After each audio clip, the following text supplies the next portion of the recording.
we'll continue now talking about the Sephirot. One more thing as we speak about their connection to the concept of Ein Sof. So last time we spoke about the dilemma and the contradiction between the ideas of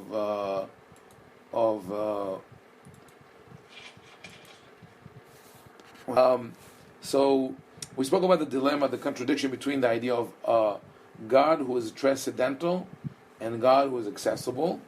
But we saw that this is an ancient concept from Asher Shebetecha or Tehillah David, where God is addressed in the second person or third person and interchangeably between the verses. In the book of Kuzari, much later, of course, philosophy, where what he calls the God of Abraham and the God of Aristotle, and the Kabbalistic solution, which is the sort of this duality between the Ein Sof, which is unknown and inaccessible, and the Sephirot, which are the intermediary, and they are accessible. So they responded with the insistence on the unity of God. So here we have an example in Zohar Vaikra. I'm just going to open these Rashi Tevot. It says this: Tahaze, come and see. Kutsha berichu apik 10 kitrin itrin kadishin le'ila. Deit'atar behu umitlabash behu. Vehu inun ve'inun hu. Keshal hova de'achida begumra velet taman peruda. So tahaze, come and see. We mentioned that this is a common term in the Zohar because we talk about visions and visualizing all these concepts. Kudsha Baruch, the Holy One, blessed be Kadosh Baruch Hu, apik 10 kitrin, itrin kadishin, he brought out of the Ein Sof, right, of that infinite concept, 10 holy crowns above, the it'atar behu umitlabash behu, in which he is crowned and garbed. This is both crowned and dressed with them. He is them, and they are him. Keshalova dechida begumra, like the fire, which is connected to the coal. Velet taman peruda, and there is no division there, meaning that God is indivisible. So they insist on the concept of God's uniqueness and indivisibility. And the parable, the analogy is the fire is contained in the coal, and all the colors that we see are contained in the coal, but we cannot access the source of the fire. However, immediately following that, it says this: Lekavel dena, parallel to these, it 10 kitrin de la kadishin letata. There are 10 unholy crowns below. Ve'inun ahidan bezuhama de tufra dehad atara kadisha de ikre chokhmah. And they cling to the dirt of the nail of one holy crown, which is called chokhmah. We will talk about it more later, but as we go into the imagery of the Sephirot and the human body, but we see that at the same sentence or same paragraph, where the Mekubalim speak, or the Kabbalists speak of God's total unity and indivisibility, they draw this image of a parallel to the human body, even if it's meant as an analogy, but it's a very, very direct and very visual one of a hand, fingers, fingernails, and the dirt under the fingernails. And to that dirt under the fingernails, the forces of evil latch themselves. From here, later on, in Kabbalah, comes the idea of the prohibition of letting one's nail grow past the finger. This is I know from my childhood, because I hung out with Kabbalists in the synagogue and other places, and they would not like it where your nails were grown, not because of cleanliness or anything like that, but because they said this is where the forces of evil can find a place to ledge themselves to. But this is very anthropomorphic. This is, even if we say that it's a concept of how connected is your finger, which I think that was the analogy. How connected is your finger to your body? The finger is an immediate extension of your body, and actually we have all the nerves. There's a concentration of nerves in the finger, but on the other hand, the nail, which is opposite the finger, is that hard part of our body that keeps growing, and we cut it off, and doesn't feel pain the same way as or in stark contradiction to the finger itself. So it could be that is what they're thinking of, and the dirt is the under the fingernail. That's the border between the part which feels and the part which does not feel, and that is where you have the danger, like it's the twilight zone. But all this is commentary, or extrapolation. Literally, the way it is presented, it's very anthropomorphic, and that's just one example of how dangerous is this whole discussion of trying to define the duality of this concept of God, who is on one hand hidden and inaccessible, and on the other hand very involved and engaged. So we have another text. I'm just gonna. Okay, this we have another analogy which speaks of a candle and its various lights. This here I put the reference in English, Zohar 3:2881. That is following the traditional editions of the Zohar, which have Bereshit is one volume, Shemot is volume number 2, Vayikra B'Midbar Dvarim is volume number 3. So there will be page 288, which happens to be in B'Midbar, and the first side of the page. So it says this: Atika dekol atikin, setima dechol setimin, ittakan vela ittakan. The ancient of all ancients, hidden of all hiddens, which means all who are hidden, is established and not established. So already here we see two elements of the Kabbalistic language, which we mentioned before. One is the air of mystery, and the other is the sense of confusion or lack of clarity. And it's not the same. When mystery and lack of clarity are not the same, because mystery conveys the message that the person who speaks of that mystery knows what it is. It's our fault or our lack of understanding that we cannot fathom that mystery. Whereas the lack of clarity is something which is innate in creation, and no one can ever figure it out. So the mystery is someone knows the truth, maybe the master of Kabbalistic knowledge, but the lack of clarity is for all. So where is the mystery? Atika dechol atikim is ancient of all ancients, is more ancient than the most ancient thing that you could imagine. Setima dechol setimin is more hidden than any hidden thing that you can imagine. And he is established and not established. So here's a contradiction. So is he established or not? So the Zohar breaks it down. Established in order to sustain everything, and not established because it cannot be found. So the word itakan, I translate as established. It could also be understood as to be set or to be fixed or to be organized.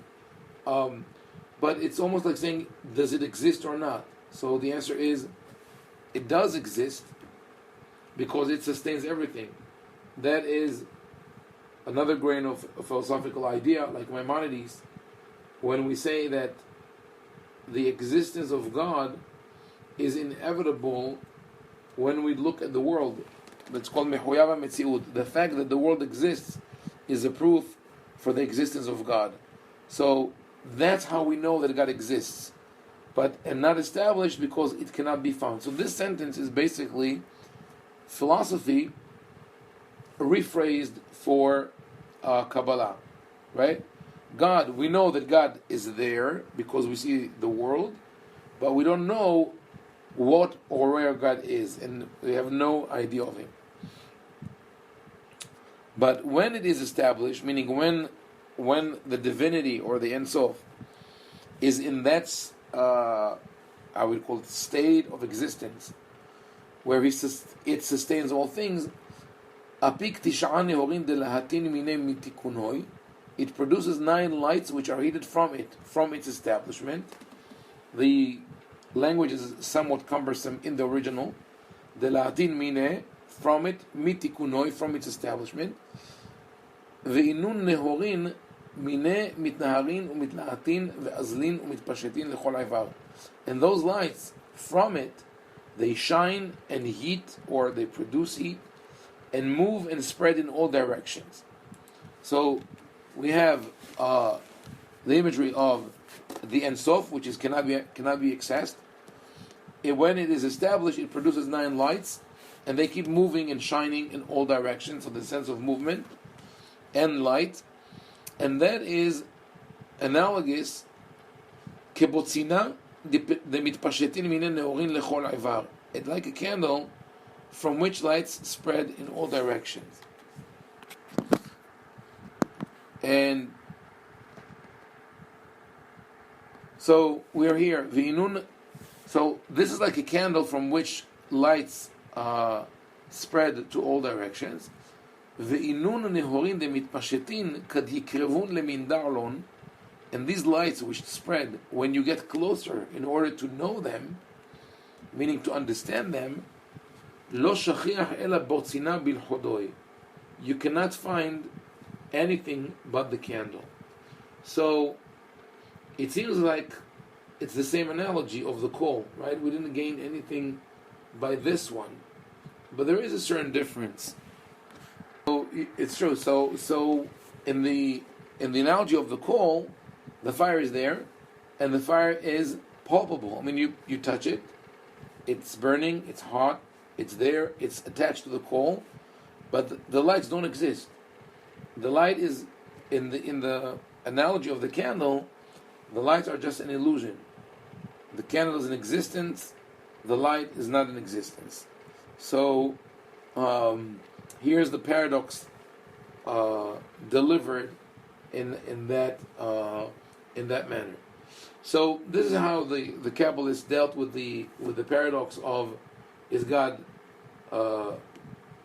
accessible or not, known or not? Now, then, but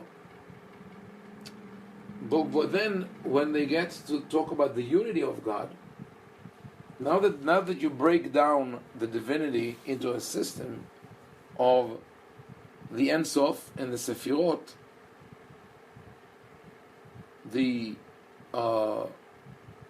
dual system, how do you talk about the unity of God?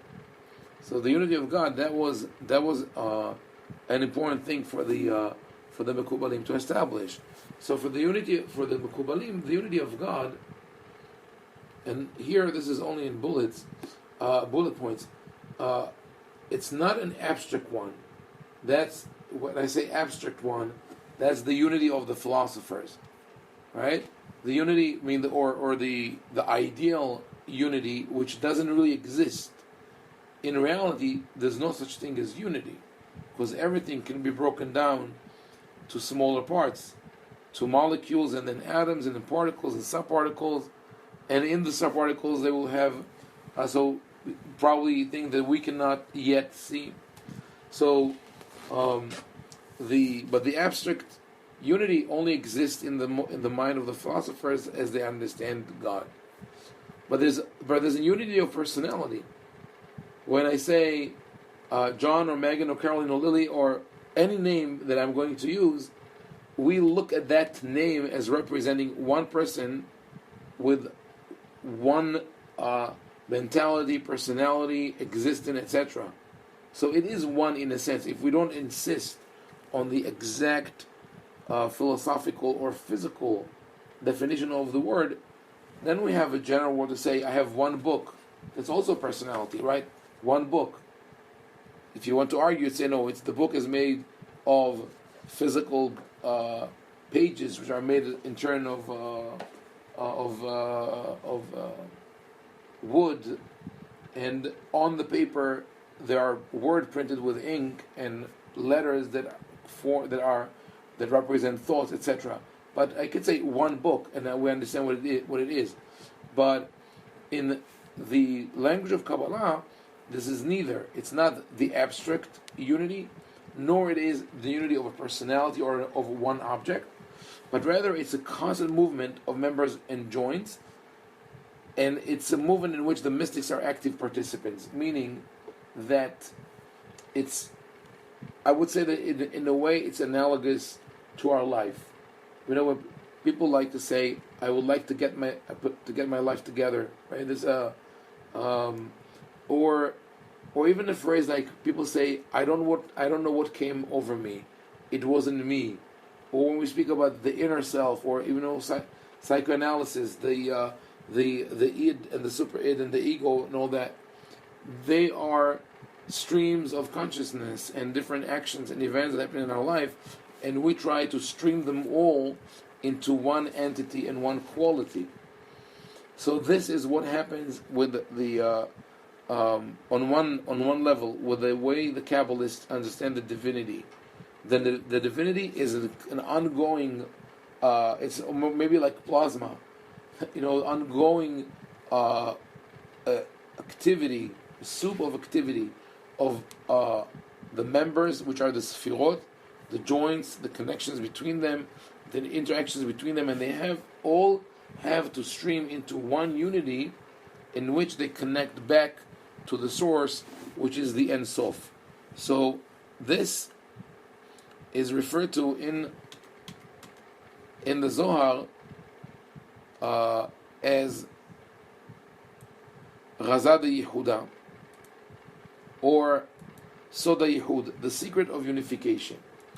And that is a secret that is only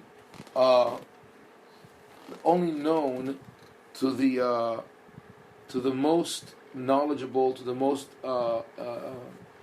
trained scholars among the scholars of Kabbalah. And here let us read this text from Zohar Shemot 2:16, 1 and 2. Shema Yisrael. This comes from a larger text that speaks about the parts of the tefillah. You remember that we spoke about the how the different worlds were designated as markers for the parts of the tefillah, in a way that one starts the tefillah in the lowest world, which is Asiyah, then ascends to the Yetzirah, then Bri'ah, then Atzilut, and then goes back down Bri'ah, Yetzirah, Asiyah, until it lands on the ground. In a similar manner, the Zohar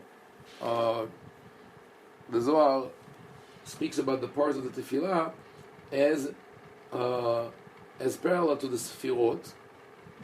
Maybe we'll look at it 1 second in context, just briefly.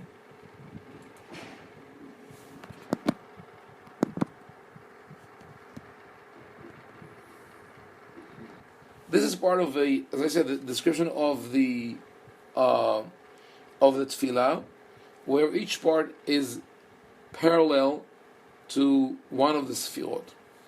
So now they got to the word Shema Yisrael. Now what is the full text of Shema Yisrael? Shema Yisrael, Adonai Eloheinu, Adonai Echad. So the Zohar says this: Hacha it kelilat iteta beva'ala. Here, the woman is united with her husband.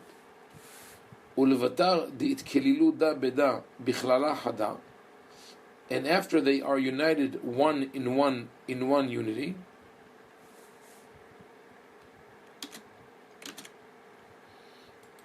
One second. One in one unity. Keden itzterichu leyahada shaifin. They have to specify, but also means to unite the pieces, members, and connect the two tabernacles as one in all members with the desire of the heart to be elevated in the attachment of Ein Sof, to attach everything there, to be one desire, the upper and the lower realms or forces. So, I'm going to read it now in the Hebrew and then explain piece by piece. This is a complicated text. In the Hebrew, Shema Yisrael, Hacha et kelilat yiteta beva'ala, ulvatar dit kelilut da beda bichlala hada, keden itzterichu lehada shaifin, ulhabarat tren mashkenin kahada, וכולהו שייפין ברעוד הליבה, להסתלקה בדבקותה דאין סוף, להתדבקה קולת המן, למבר עותה חדה אל האבת התאה. So, the text speaks of the union of a woman and her husband. So, it's a very intimate description. The woman and the husband is, in one way, what we spoke about before is the Shekhinah and Kucha Berichu. Kucha Berichu, the HaKadosh Baruch Hu, holy above holies, right, is the Ein Sof, the one that cannot be accessed. And the Shekhinah is its representation here on earth. And we are now claiming that they are one. So it's the connection of a woman and a husband, and once they are united in one unity, meaning that they became one whole unit, which, again, I will see, we'll go back later, and we'll see that some of these ideas are already in the Talmud. They have to unite the pieces, or, layahed in Hebrew is to specify, but also means to unite. So they unite the pieces, but they have to specify in the sense of they know what each piece is, or the members of the body, and connect the two tabernacles as one. Who are the two tabernacles in this analogy? It's the man and the woman. Each one of them, right? Each one of them is a tabernacle. And that is a concept that is already found in the Talmud, that mankind is a tabernacle for the Shekhinah. It is said in many in different occasions. For example, when the Torah says that God spoke to Abraham before he destroyed Sodom, and then it says Vayal Adonai me'al Avraham. And God rose from above Abraham, and the Midrash says God dwelt on him as he dwelt in the tabernacle. So now you have the image of you taking two mishkanim and connecting them. And I think maybe with the technological advancement we could visualize this better, because when you look at this mashal in its original form, this analogy, you think, okay, I'm taking one tabernacle, right, or one body, and another tabernacle and another body, and I connect them into, maybe I took two triangles, I made a cube out of them, right? Or I took two humans, and now I have a new creature which has 4 arms and 4 legs. But think about what happens when we work with the computer and we move 2 images and we superimpose them one on the other, and they merge, even in a 3-dimensional way, to become one unit. This is the idea, that you have 2 images that become completely one. There will not be now 2 hearts or 2 pairs of eyes or hands or legs, etc. But rather, there's one new human being, which is either not a male or a female, or it's both. And that idea of the of this divine entity as an androgyny is found many places in Kabbalah. So once they do that, and they connect each other with the desire of the heart, which is the intention, they do it in order to be elevated in their attachment to Ein Sof.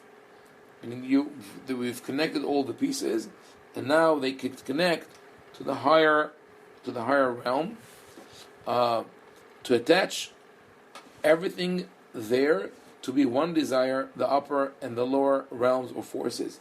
So the system of divinity, which we'll talk about it more about later, is divided to what is called Shalosh Elionot v'Sheva Tachtonot, the 3 upper Sephirot and the 7 lower Sephirot.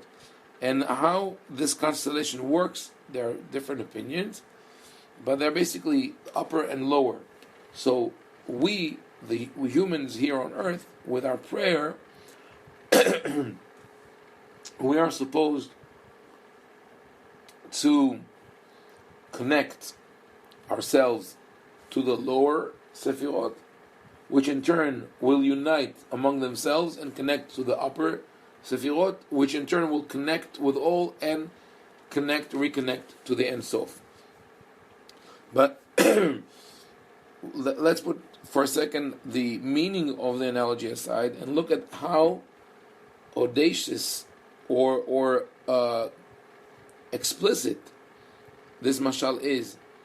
And I think that through that we understand, and we spoke about the idea that Kabbalah is sort of a psychological tool. The psychology or psychoanalysis or therapy, it's called it many different names. I think that through the exploration of the human condition and our thought process and our experiences, the Mekubalim, the Kabbalists they coined a certain language, but the language, more than describing the divine, it imbues our mundane life with the divine content. So the question is, what is the analogy of what?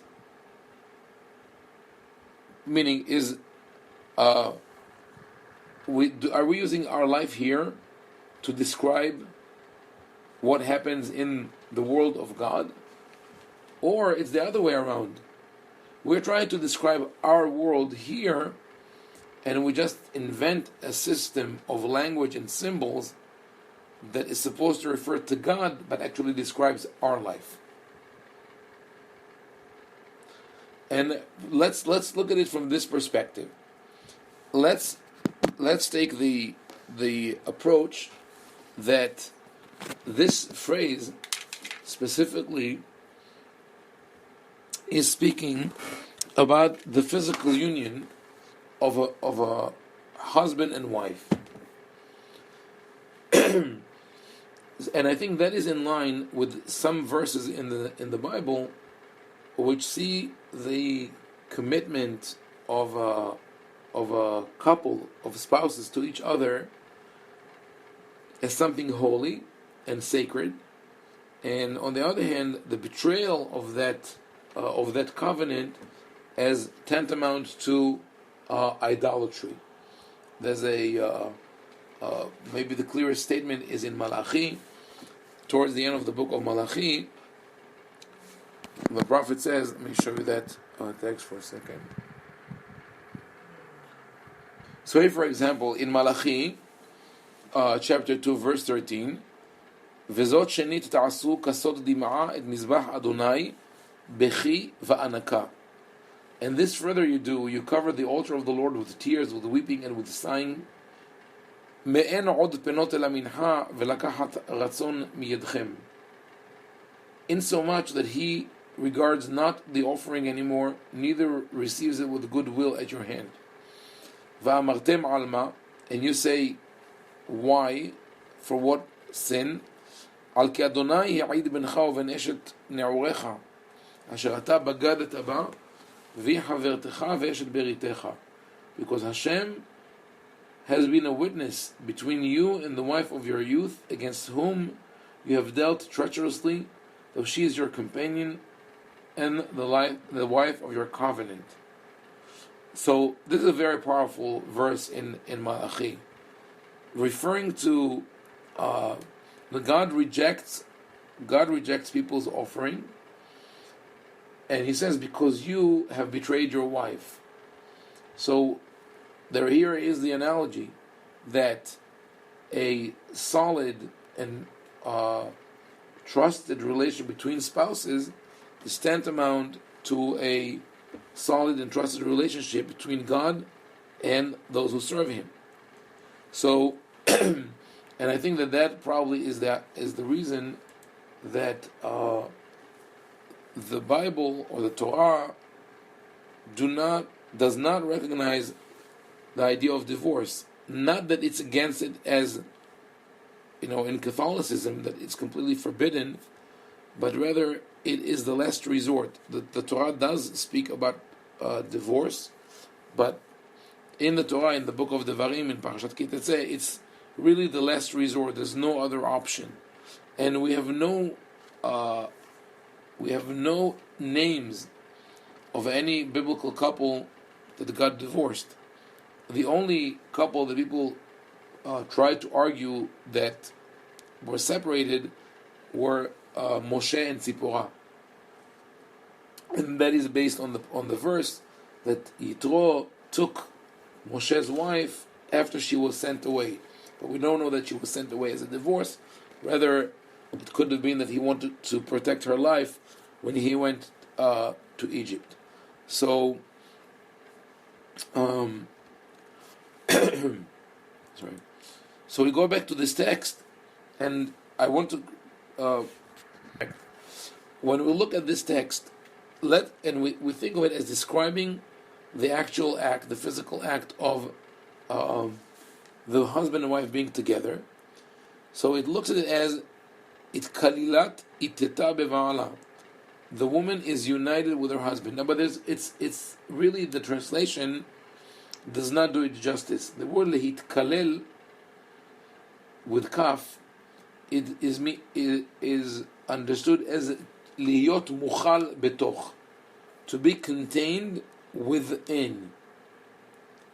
So they become klal. Klal is a general, like one entity. So it has a double meaning of to be contained in the other. Now, we read the first phrase, the woman is contained in her husband, and we would say, wait a second, is the husband the more important one, the vessel, and the woman is contained in him? But immediately the author of the Zohar says, da beda bichlala hada. They become one. He contains her and she contains him. And then what happens next? Then it's terichu le'hada shaifin. Here is an indication. I mean, it's not clear. That many people wonder what is the background of the Zohar. In terms of language, there are many words in the Zohar that are borrowed from Latin or from the Romance languages, and there are also some words that are borrowed from Arabic, which was also a language spoken in Spain. So the word shiafin is understood as pieces, but that's not a Hebrew word, and it's not an Aramaic word, it's an Arabic word. The word shafa in Arabic means haticha. Shaf is hatich. That's in the slang in Hebrew, means like someone handsome. But shiafin literally means pieces, and it comes from Arabic. So the analogy here is that they have they have the initial connection, they become one, and then they have to have a particular connection. Hadash Haifin does not refer to the physical members of the body, but rather the emotional or spiritual elements, that once a husband and wife has this union, they really have to be sort of on the same page, or to see through each other's eyes, which is very difficult. And that's why the next phrase calls it bira'ud liba. Those two tabernacles are going to be connected together with all elements, with all little pieces, with the desire of the heart, which in the analogy is understood as kavanah, as intention, but in the text, in the mashal, not in the nimshal, it's understood as the desire of the heart, meaning that such unity could only be achieved when each side truly desires the other side, and desire not in a negative sense, not in a carnal sense, but in a sense of being focused and concerned about the other, meaning wanting the other in a way that you want nothing else but that. So once they have that saqub de liba, what happened? Leistalaka bidvekuta de ensof. Then they connect to something which is unknown, which could be said also about friendship, and definitely about very intimate relationships, that people get to this point where they find in themselves something new, something unknown to them. And then all is attached, and there's one desire for both. So that's sort of the ideal situation between a man and a woman, where there's total commitment to each other, and as a result, total connection and union. So now, from here, we are going to continue and understand what is Soda Yehud. What is happening here? This is the question that we have to ask. We said earlier that the Ein Sof, right here, which says the Vekutat Ein Sof, they are going to be attached to the Ein Sof. But we've already discussed this before, and we said that the Ein Sof is not attainable. There's no way to know it. There's no way to connect to it. And here we're talking about people, or the Sephirot being attached to the Ein Sof. So that's the next element that we're going to have to try to decipher and understand. What is it that the Kabbalah is called Soda Yehud, the secret of unification?